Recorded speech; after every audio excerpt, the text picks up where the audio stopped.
Good morning, good afternoon, good evening, whoever you are, wherever you are, whenever it is for you. For me, it's just past midnight on Wednesday, December the 4th, 2024.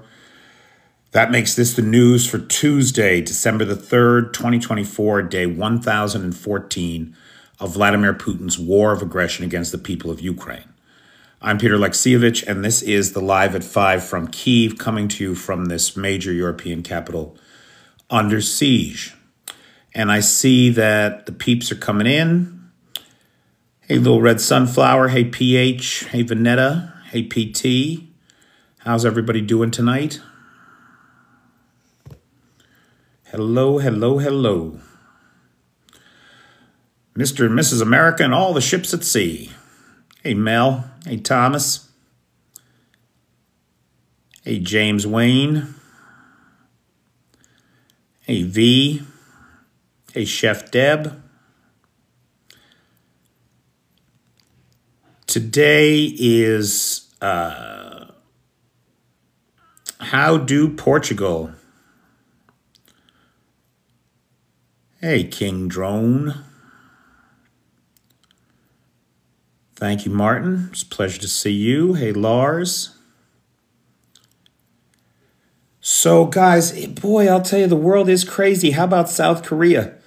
Now, we're not going to talk about that because I don't know anything about it. And thank you, DJ. And it's an evolving situation, right? It's a situation that is rapidly evolving. So I don't know. I really don't know what to say about South Korea. I'll tell you, I was hopeful when I saw it that it was just like a political maneuver so that they could sell weapons to Ukraine. Like, that thought actually went through my mind. That is clearly not what is going on. Just to be clear there. That is clearly not what is going on. Thanks, Laddie. So let's get started then. On the evening or overnight Tuesday, December the 2nd, the Russian Federation sent at the territory of Ukraine 28 attack drones of the Shahed 131, 136 class.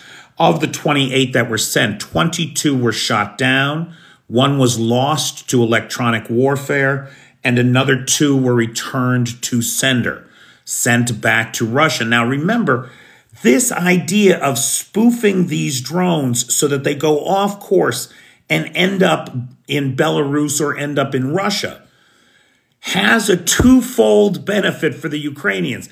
Not only do they get rid of the drone so that it's not a problem for them, but additionally, it becomes the problem of Belarusian and Russian air defense. Thing of beauty, right? Turn. It's like in every superhero movie, the villain is always destroyed by their own creation, by their own hand. And so there's definitely a poetical kind of justice to seeing those drones turned around. Now, that is 25 out of 28 drones, which is an incredible 89% interception rate. However, it is worth pointing out that the 3 that got through did damage to the energy infrastructure of Ukraine, and that the energy infrastructure is under constant pressure. Right now here in Kyiv, we are all experiencing rolling blackouts. They publish a schedule, so you know you're not going to have any power from 10 to 1. You're not going to have any power from 4 to 7, whatever it is. Tonight, you might be able to tell from the harsh lighting, we are in the darkness here. The whole block is dark. Everything is dark. There's no power. But again, thanks to Dutch Cossack, we are able to continue. So thanks, Dutch, again. I want to point out that the Russian Federation recently suffered its biggest single-day loss of personnel. Over 2,000 personnel lost. Just today, we saw 1,760 Russian soldiers removed from the battlefield. Now, you go back as far as May, that would have been a record breaker, 1,760. But after the month of November, that's number 5 on bad day of losses for the Russians. And all of those big days have happened in the last 4 weeks. According to the ISW, in the month of November, the Russian Federation lost an average of 1,524 soldiers a day. Over 1,500 a day. That's more than one every minute. Every single minute for the entire month of November. Russia lost somebody from the battlefield, killed or wounded, right? These are new highs. It is the deadliest month on record with a total of 45,720 soldiers lost or injured badly enough to be removed from the battlefield. The North Korean soldiers apparently are in play. They are fighting in the Donbass and they are fighting in Kursk. And we've got the first reports of casualties from both of those districts. Now, in Kursk, we don't have verification of this yet. I want to stress that. We do not have verification of what I'm about to say. But what's going around the Ukrainian Telegram channels is that the Ukrainians hit a forced concentration of North Koreans and their Russian counterparts, unaliving a total of 700 soldiers in one ATACMS strike, or Storm Shadow strike. The stories are not lining up. There's two versions of this. 200 Russians, 500 North Koreans, and one of the 4 generals that had been dispatched to Ukraine. Now, look, is it impossible? It's not impossible. But it's a very big number to claim without some evidence. If they were all on a parade ground and the attack was with cluster ATACMS, it's not impossible by any stretch of the imagination. If they were in a secure bunker doing training or orientation and the storm shadows came in, it's not impossible. But we just don't have, we're just talking, Anthony, about possible North Korean casualties. The casualties are unconfirmed at this time. But they are said to have taken place in the Kursk region. On that subject, we did get video today. We're not sure when it was taken. Likely, this is video from about 2 weeks ago, where JDAMs were used to take out command and control center for the Russian Federation forces in Kursk. But this could be a new attack. This could be a new JDAM strike in Kursk. Arthur Rahi, he's Estonian. I'm not sure how you say his last name, but a real smart guy. You may know him. He's well-known and loved Estonian analyst who was recently deplatformed from YouTube, which is where I knew him from. And I was a fan of his work. I often watched him. But again, he has been deplatformed from YouTube, but that is not the story because his work continues. And he's recently published some analysis in which he makes the claim that the life expectancy for a new Russian recruit is less than 1 month.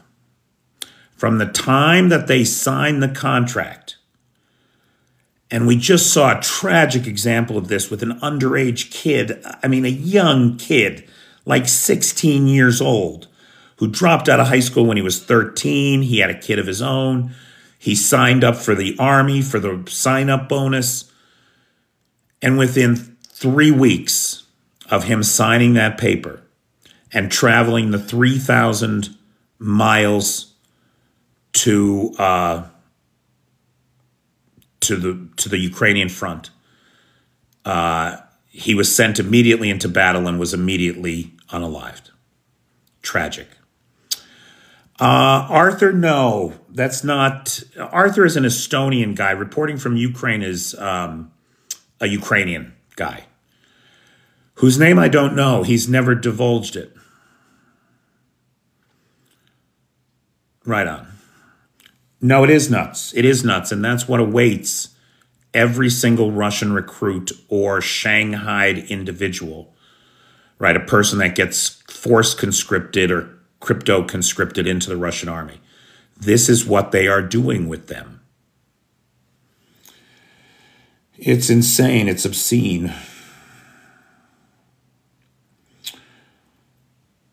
So Syria is a problem for Russia, right? Hey, Pedro the Amigo. Guys, Syria is a real problem for Russia. Russia can't afford to abandon Syria because then they look weak. But Syria has been propped up for so long by Russia and Hezbollah. And now they are not there to prop Bashar al-Assad up. They're just not. The Russians pulled back their men and equipment to Ukraine because, frankly, they are rather busy at the moment. And so the Russian presence in Syria isn't what it was. And then on top of that, and I think it is critical to mention this point, Putin starts the Hamas-Israeli war on his birthday. Like if there's anybody, there's a lack of subtlety there that cannot be ignored, right? That it was the October 7th massacre, Putin's birthday, where he wanted blood and he got it. Well, then what happens? Inevitably, Hezbollah in Lebanon gets dragged into the fight. And now suddenly the Israelis are decimating Hezbollah, who Bashar al-Assad depends on. And now Assad is left without Hezbollah or Russia. And that's who's been keeping him in power. He may well be in trouble. I'll tell you, he's still in Moscow as far as I know. He is still in Moscow. Could it be that he doesn't intend to ever leave Moscow again? Certainly the Russians are packing the fuck up out of Syria. Oh, yes, they are. The Russians are packing the fuck up. The Russian forces at all military bases in the east of the country have withdrawn to Khamenei Air Base. Now, it's not clear what's happening there. They appear to be onboarding incoming Arab translators, Arab to Russian translators, and mercenary soldiery from the Africa Corps. Now, the Africa Corps is what once was Wagner, right? The Africa Corps is what once was Wagner in Africa. These guys are in about a dozen African countries. They've propped up the puppet regimes that they've installed in Mali, Burkina Faso. They fight against the legitimate government of Sudan, etc., right? They're a problem all over Africa. Well, now Putin, oh, hey, the lights are on. Nice. That is nice. Hang on, let me turn this thing off.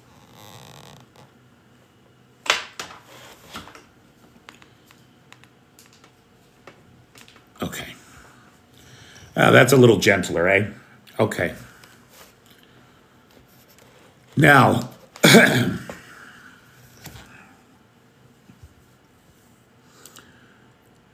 the Russians appear to be packing up and leaving. That is to say, the Russians living in Damascus and the diplomatic corps. The military seems to have retreated to the Tartus Air Base and, the Tartus port, where the Russian naval fleet is for the Mediterranean, and to the Khamenei Air Base, where we have the Africa Corps coming into the country to support the Assad forces. These guys are Wagnerites. That's who they are. Now think about this with me.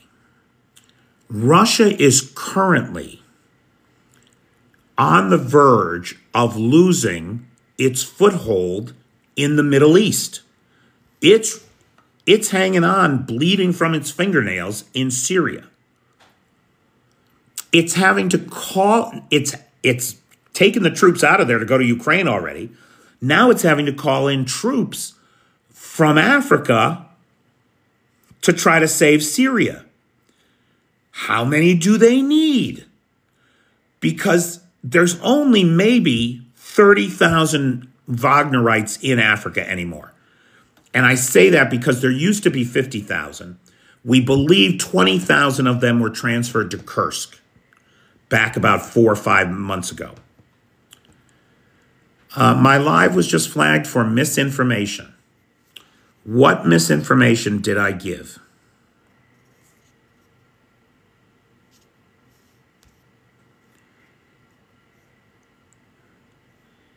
Okay, so I appealed it.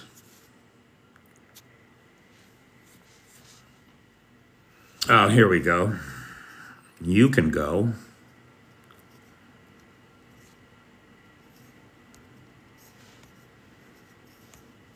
Okay, now.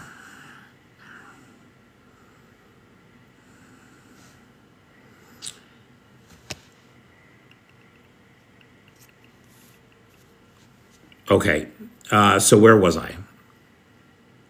Now they have to call in the troops from Africa to support Assad. What's going to happen in Africa? You're the ones propping up the puppet government you installed in Burkina Faso. You're the ones propping up the puppet government that you installed in Mali. What? And 2 other countries, by the way. What's going to happen there if you pull your guys out? We are watching the dominoes begin to fall. We are watching the sun set on the age of Russian influence in the world as the tendrils of this malicious creature are withdrawn back into itself in the Kremlin to wrap around its own contorted, cancerous being in a last-ditch effort to protect itself from the righteous wrath of a world that has suffered too long at the tender mercies of the Russian Mir. Enough. Enough. Okay, so as we know, Admiral Musyov, the head of the Russian Navy, is actually in Tartus. And it appears that he is overseeing the removal of the fleet. We know that yesterday morning, the Yelna sailed out of Tartus. The Yelna is a critical oil tanker. It's a Project 160 Altay class oiler that plays a critical role in the maintenance of the Russian Mediterranean fleet and the Black Sea fleet for that matter. Its sister ship, the Vyazma, is still in port, but the Yelna is gone. Additionally, the 4 caliber cruise missile carrying ships, the Kilo-class submarine Novorossiysk, the frigate Admiral Grigorovich, and the frigates Adam Gorshkov and the Admiral Golikov have all 4 of those sailed from the port of Tartus this evening, this very night.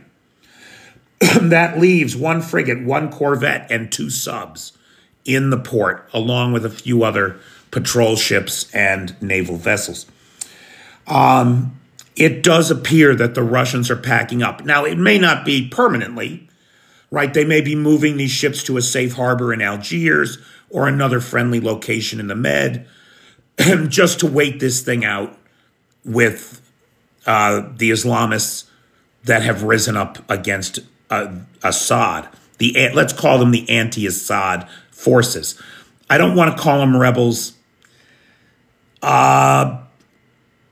because I'm a Star Wars fan, and in Star Wars, the rebels are the good guys. I don't know yet that these are the good guys. I'm willing to give them the benefit of the doubt. They cut their ties with ISIS and Al-Qaeda back in, or really principally with Al-Qaeda, I guess, back in 2016-17. They have since adopted a more moderate approach. They have publicly said that all civilians are under our protection, including Christians, and we saw that Christian mass went on unmolested in Aleppo over the weekend. And somebody had asked about Aleppo in the comments down there. Aleppo is in the hands of the militant group, the militant Islamic group, HTS. Assad has lost Aleppo.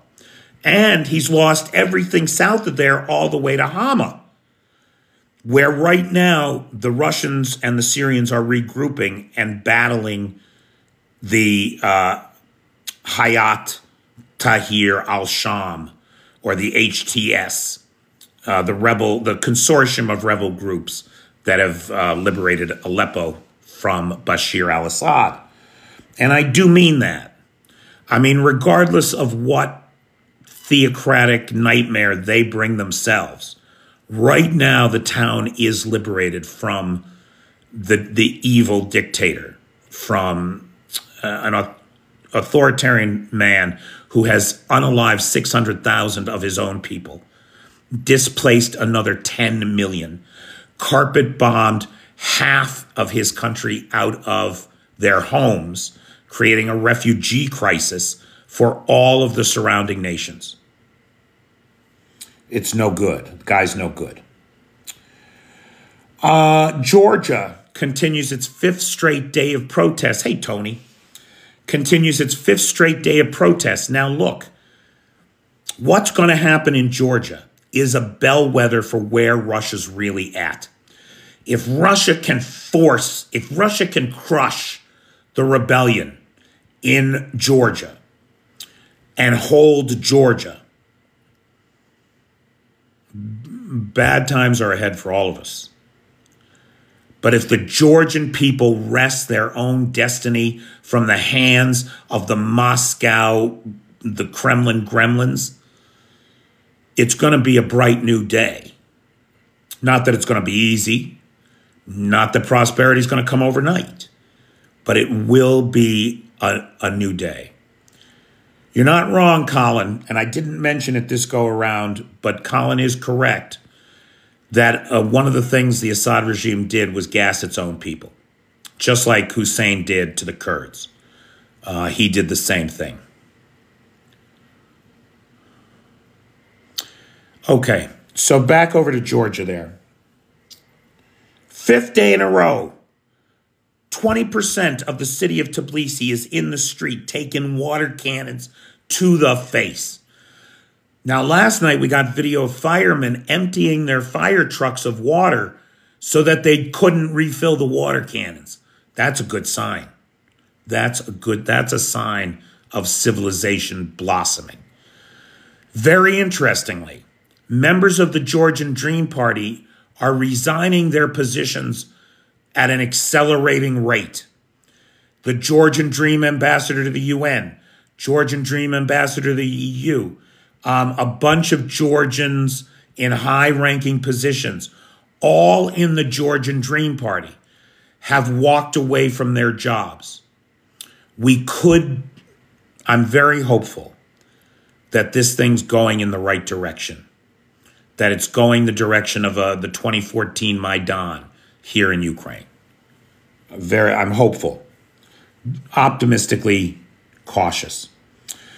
German Foreign Minister Annalena Baerbock, apologies for anybody that was in that live where I mispronounced her name badly repeatedly, warned the Chinese on Monday during her trip to China that Putin was pulling Asia into his war of choice. She met with her counterpart, Wei Yi. They talked about drones and drone parts to Russia from China, and that it was a problem for the Germans. Finally, we're getting more and more Russians who are actually looking reality in the face and communicating that reality to their fellow citizens. So Andrei Kostin, who's the head of the VTB bank in Russia, said in an interview with TASS today, sanctions are unlikely to end soon. So Russians need to be prepared to suffer for the immediate future. He said, we should forget about the foreign assets that are currently frozen in the West. The West intends to use them for reparations, and they are unlikely to ever be returned to us. All of that is a good dose of reality for the Russian people, and I think that he's right about both of those things. So in Kursk, we talked about the JDAM strike. In Chernobyl last night, we had drones hit energy infrastructure. And of course, we've got these rolling blackouts. In Pokrovsk, now this is very disconcerting. This is very, very disconcerting. For those of you who follow this channel, you know we talk about how the Russians train drone operators in Kherson. They train drone operators in Kherson by letting them loose to hunt the local civilians. It's a human safari. And that's how they train the first-person view drone operators in Kherson. It appears that that program may be expanding. In Pokrovsk today, we had a first-person view drone target a civilian car. You do not want to go looking for pictures of this online. It's awful. Awful beyond words. In the Kyiv direction, near Kupiansk, the Russian advance across the Oskil River has been rebuffed.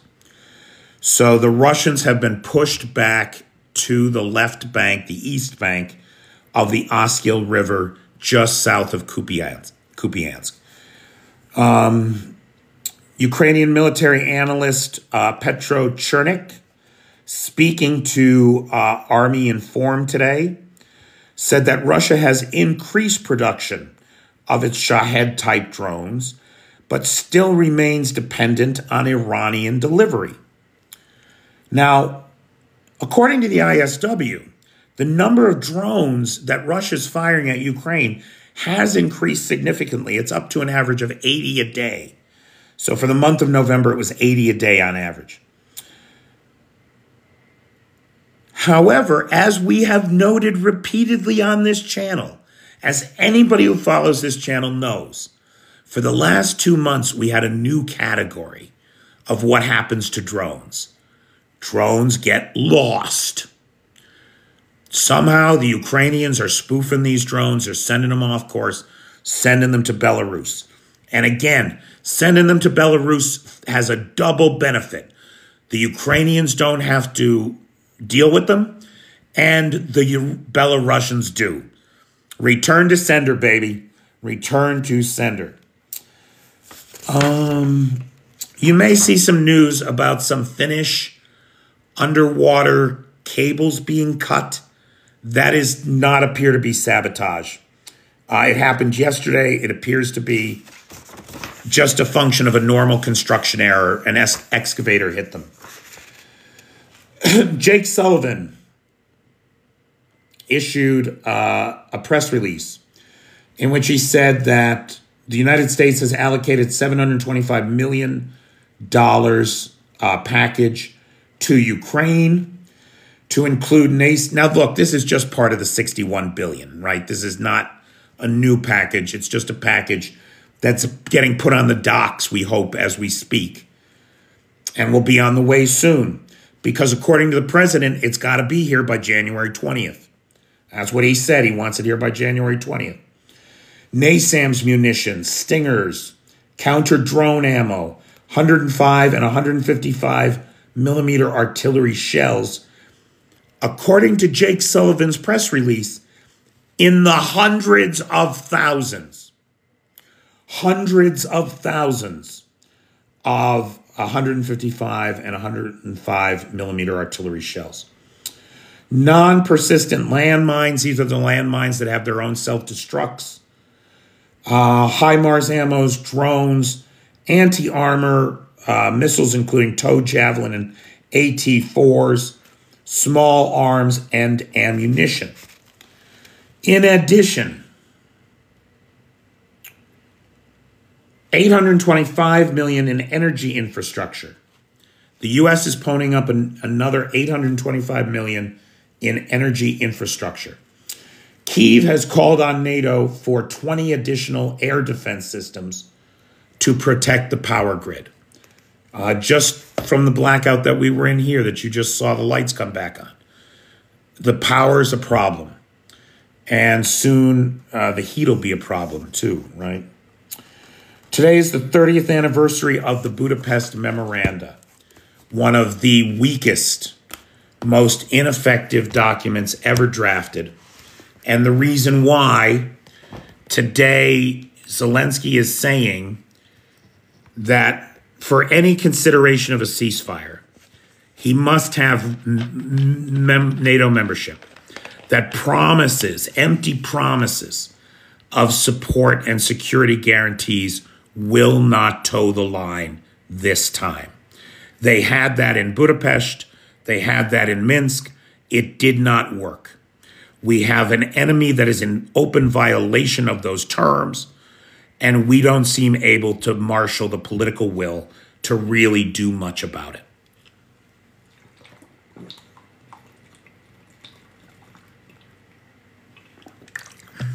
I want to thank Ballerina, who is the sponsor of tonight's live. Thank you, Ballerina. Longtime friend of the channel. I also want to thank the moderator team, Cheyenne, Vanetta, PT, Jay, and Travis, best moderators on the Tickety Talk.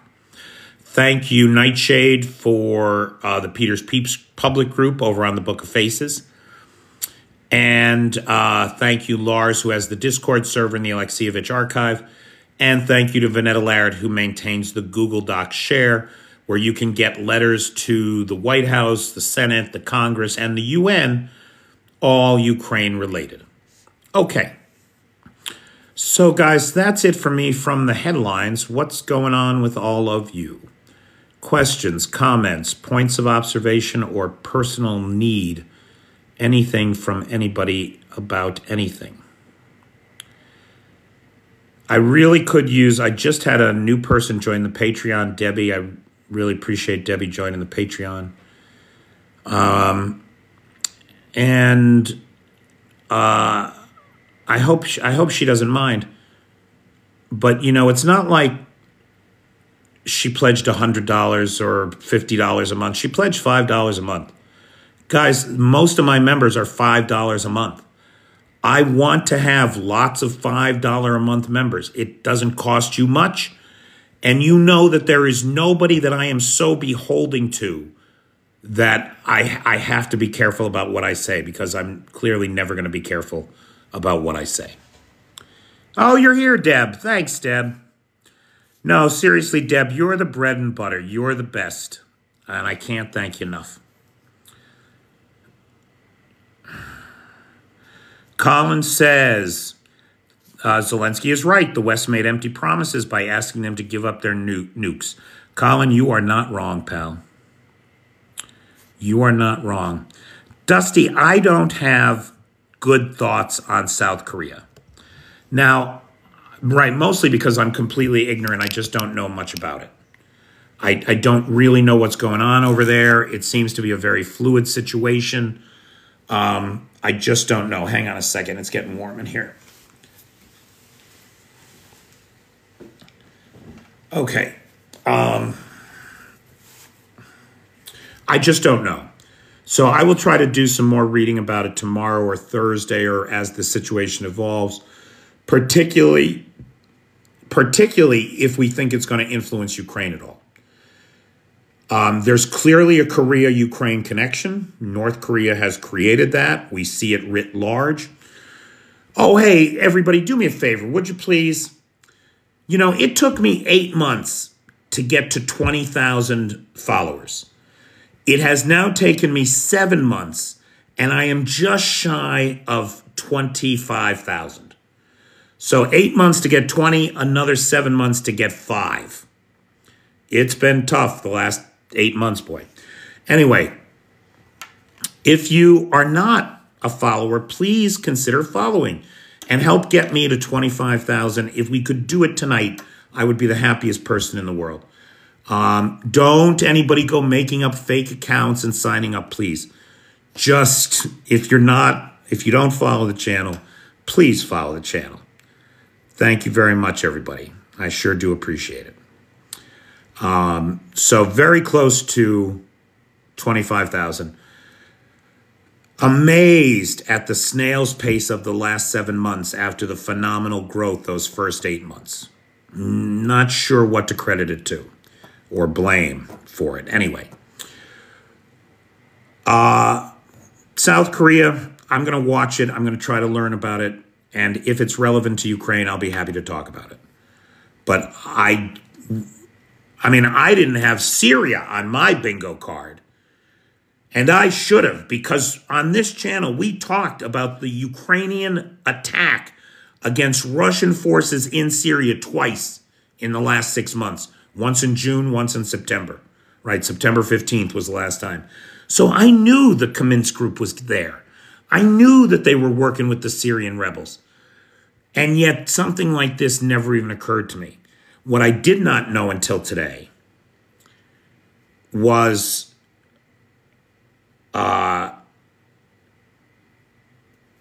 what I did not know until today, oh, it went right out of my head. Isn't that terrible? I'm getting old. I got distracted by the UFO awards. I don't know anything about the UFO awards, Van.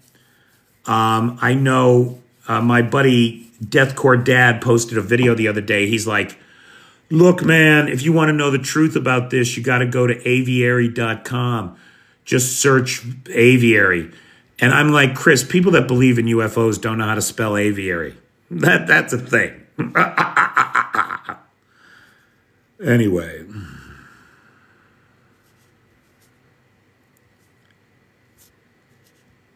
Oh, UFO war? No, there's not going to be a UFO war. Oh, God. A UFO war. UFO is a great band, are they? Oh, look, God's puppet is here. That makes both of us. Hey, Walter. Well, that's what an aviary is. The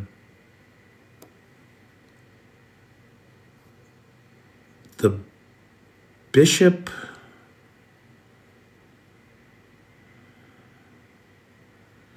Oh, isn't that... I can't think of it. There's a limerick.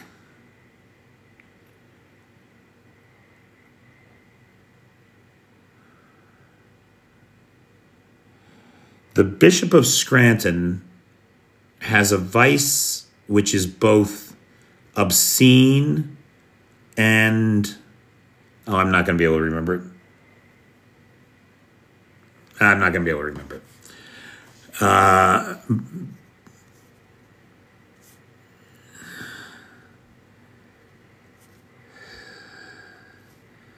I'm doing okay, Anthony. Do I believe in UFOs? Yes, absolutely I believe in UFOs. Because what does the U stand for, Bobby? Unidentified. Right now, as soon as you say it's unidentified, you can't say it's aliens because you just said you don't know what it is. So I believe that there are lots of things we don't know what they are. Do I believe that there's life in outer space? Of course I do. It'd be an awful waste of space if there wasn't. But that anybody's been here that would actually want to talk to us?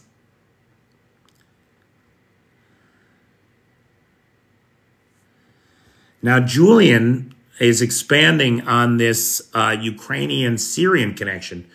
She's saying that Ukraine intelligence trained Russian-speaking Turkestan militia in drone ops, according to the news. Well, one of the groups involved in HTS is the Turkestan, I forget what they're called, but the Turkestan rebels, let's call them. So that tracks.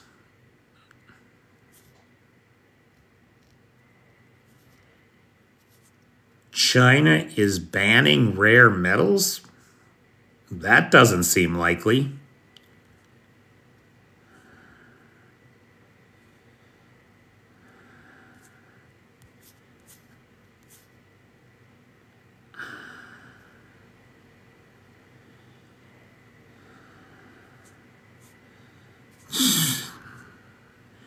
Will Georgia fight Russia like Ukraine? Ron, no. I'm going to say right now, no. Even if the Georgians rise up in a physical confrontation with Russia, Russia doesn't have the resources to fight them too. Now is the time for Georgia to act, for the Georgian people not to take no for an answer, to get these bastards that are in power out and keep them out, and to return to the path of emergent democracy, in my opinion. How many warm water ports does Russia have if losing the Mediterranean ports? Well, you know, it's funny. They have one that they just are building in Georgia right now because they occupy 20% of Georgia, right? So if they lose Georgia, then they lose that port too. And then there's Kaliningrad. Russian ships would have to go to Murmansk, yes. Possibly.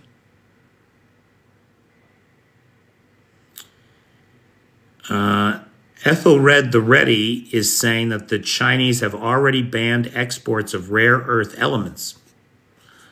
I don't see how that's possible, given that rare earth elements are critical components of a number of things that China exports. So, I don't know, but let's see. I mean, I would never have imagined that it was possible that Russia could ban the export of refined oil products. I mean, they're just a goddamn gas station with nukes, and they can't even export gasoline anymore. Ukraine doesn't have any nukes. And I don't believe that they want them. Oh, look at that. China bans on rare minerals. Oh, to the U.S. Just to the U.S. This is in retaliation for Trump's tariffs, I would guess. Oh, the chip ban. So gallium, germanium, antimony. Interesting. Okay, so banning the export to the U.S. Okay.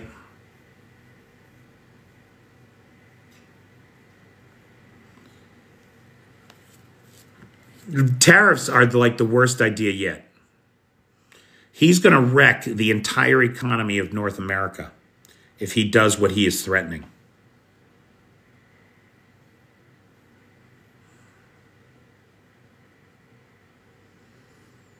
Here's the problem with Trump getting Ukraine and Putin to the table. Trump's plan includes NATO peacekeepers in the Donbass.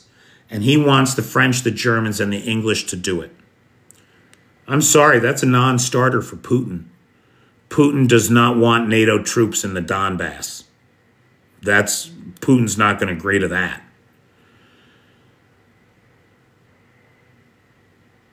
Zelensky is saying, yeah, he'll agree to territorial ceasefire and try to get his territory back through diplomacy, if he can be in NATO. Well, that's a non-starter for Putin. So, Bobby, you know, I'm not sure about tariffs and what kind of authority the president has to levy tariffs like that. I have to look that up. Can he really do it all by himself? Because if he does what he's threatening and puts a 25% tariff on everything coming to and going from Mexico and Canada, he will ruin the economies of all of North America. That's what we're facing with this clown in the Brooks Brothers suit. Debbie's saying he can do it on his own. I don't know. Now, the Smoot-Hawley tariffs, which deepened and worsened the Great Depression, were an act of Congress, signed into law by, who was president then? Coolidge? I want to say Coolidge.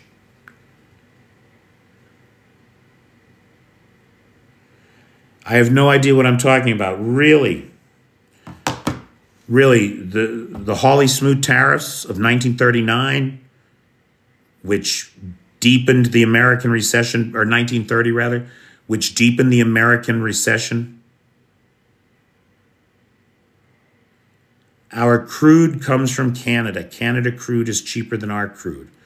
Meh, if you're in the Midwest, that's true, Buckeye Girl. You're not wrong. And what's going to happen if there's a 25% tariff on it? It's going to be 25% more money. The Welsh are claiming a city in the Donbass? I don't know what that's about.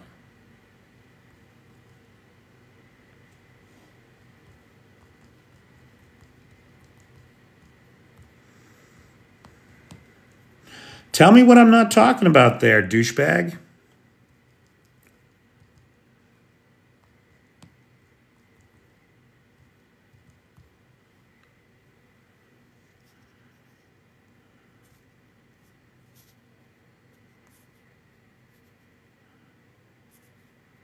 I'd love to know. Please educate me.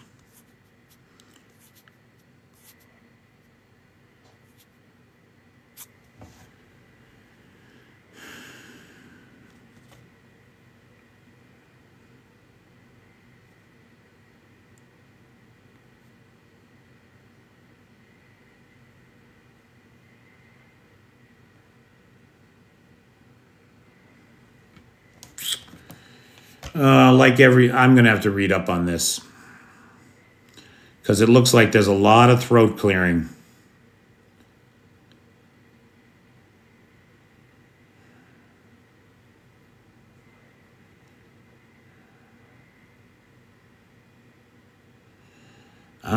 Now interesting.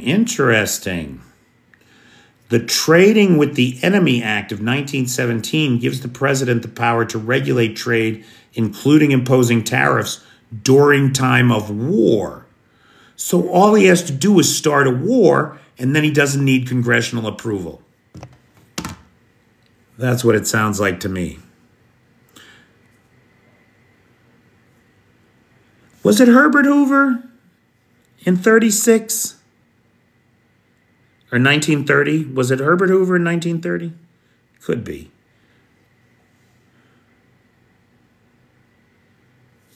Herbert Hoover. If Putin and Ukraine can't agree and Georgia get in, then Putin will lose eventually. Putin will lose eventually. There's just no two ways about that. We're seeing the end of his power in the world every day. Which is why he will declare war on the cartels. There you go. Wow. A war with Mexico. Can you imagine? Of all the stupidity, in a very strong field of stupid things that Donald Trump has proposed, including sending a nuclear device to end a hurricane, war with Mexico has to be one of the most stupid things I've ever heard. It's unbelievable. It's absolutely unbelievable. All right, kids, listen, it's 10 minutes to 1 o'clock in the morning, and I am tired. I had a very long day today. The last two days were long days. Anyway, I think I'm going to call it a night. I'm getting cranky, too, as you can see. So, ladies and gentlemen, other non-binary folks, thanks so much for hanging out with me. Thank you, Nightshade, for all you do. Thank the moderator team, best moderator team on the Tickety Talk, Cheyenne, Vanetta, PTJ, and Travis. Big thanks to our sponsor, Ballerina, and to all the Patreon folks, especially Debbie. Everybody welcome Debbie, the latest member of the Patreon. Thank you, Debbie. Hey, Flippy, how you doing? Flip, I am so sorry about the dog, man. Like, nothing hurts like that. So sorry. Thank you, David Keller. Thank you, Laddie. Good night. Thanks, Bernard.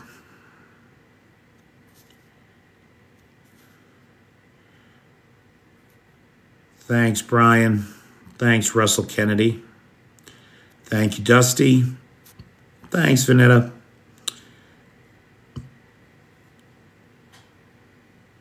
Yep. All right. So, ladies and gentlemen, boys and girls, children of all ages, in this time of ignorance, go learn something. Learn something new just for the sake of learning. In this time of hatred, embrace love. And in this time of lies, radically pursue the truth. I'm Peter Alexievich, and I'll see you all tomorrow. Take care.